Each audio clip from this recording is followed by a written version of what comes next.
जय जगन्नाथ। नमस्कार, मु सेफ तनुश्री आपण समस्त को स्वागत करुच्ची मोर यूट्यूब चैनल सेफ तनुश्री को। केते सुंदर देखा जाउची ना?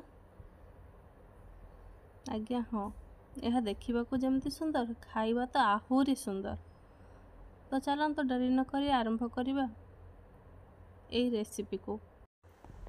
सकाळु उठिले समस्तंकर गोटे चिंता, आज आम ब्रेकफास्ट कौन रोसई करवा। चिंता करिवार किछि नहीं, मु एबे आपण मानक पाखक आसी जाइछि। तो चलन्तु लेट न करी वीडियो स्टार्ट करवा।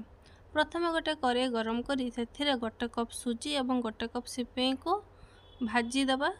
मन रखिबा एठी आमे तेल कोनोसी तेल दबा नहीं, केवल प्लेन कड़ाई रे मीडियम फ्लेम रे आमे सुजी सिमेई को भाजीबा एवं आमे एइटा को ध्यान रखबा जो सुजीर स्मेल हमको आसीबो, से बास्ना आसी सारा पर आमे सुजी को ओल्हाई दबा। देखंतु सुजी एठी हल्का लाल होबो, बेसी अपन लाल करिवेनी। बहुत रेड कलर हे गले कोन ना बहुत टाण लागिबो, सुजी खाइबा पई इच्छा होबनी। सुजी तो हमर एठी बास्ना हे गलो, मु ताको ओल्हाई देइची। तापरे आमे गोटे कड़ाई रे तेल दबा। आपण एठी घियो भी देई परिबे, मु एठी रिफाइंड तेल यूज करछि, आपण घियो भी देई परिबे, किछि असुविधा नाही। तेल गरम हो सारा पर किछि सरिष, भृसंगा पत्र, बुट डाली एवं चोपा छड़ा होइथिबा धड़ा बिरी देकी मु ताको किछ समय भाजिली। आपण चाहिले एठारे काजू किशमिश को भी पकई परिबे। किछि अदा छेचा देइची, एटा ऑप्शनल, आपण न देले भी किछि असुविधा नाही। कटा होइथिबा गाजर, बीन्स एवं पियाज, कंचा लंका एगुड़ा को आमे कड़ाई रे पकई किछि समय भाजी दबा। अल्प टिके भाजी सारा पर देखंतु तार कलर किछि एमती आसीबो।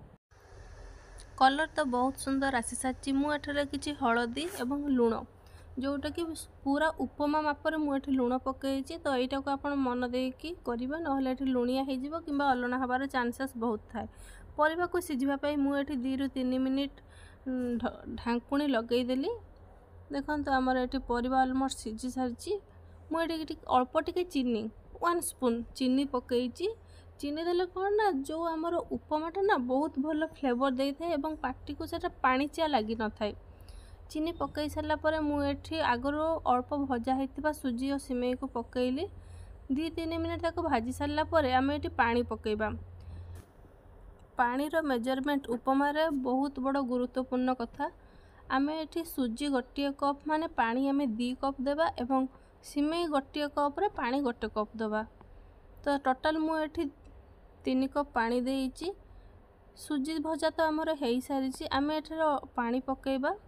पानी पकई सारा पर आम ताको मीडियम फ्लेम रे ढांकुणी लगेदेबा 2 ରୁ 3 मिनिट पर्यंत। 2-3 मिनिट पर सुजीर देखंतु एई भलिया किछि देखा जाउची। याको आम लो फ्लेम रे पुणी 2-3 मिनिट गोलाइबा।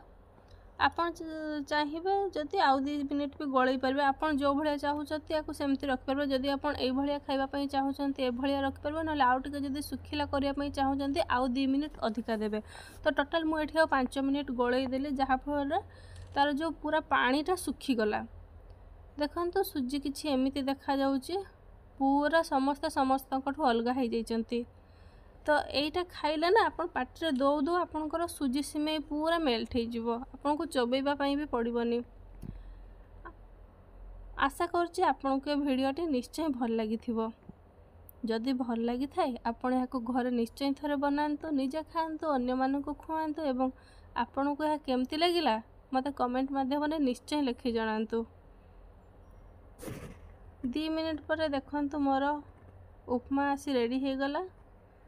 आज तो एतिकी, पुणी थे देखा नेक्स्ट वीडियो रे। एवं आपण माने आउ कौन सब रेसिपी मोटू चाहूँगी निश्चय मते कमेंट माध्यम रे जणाइबे।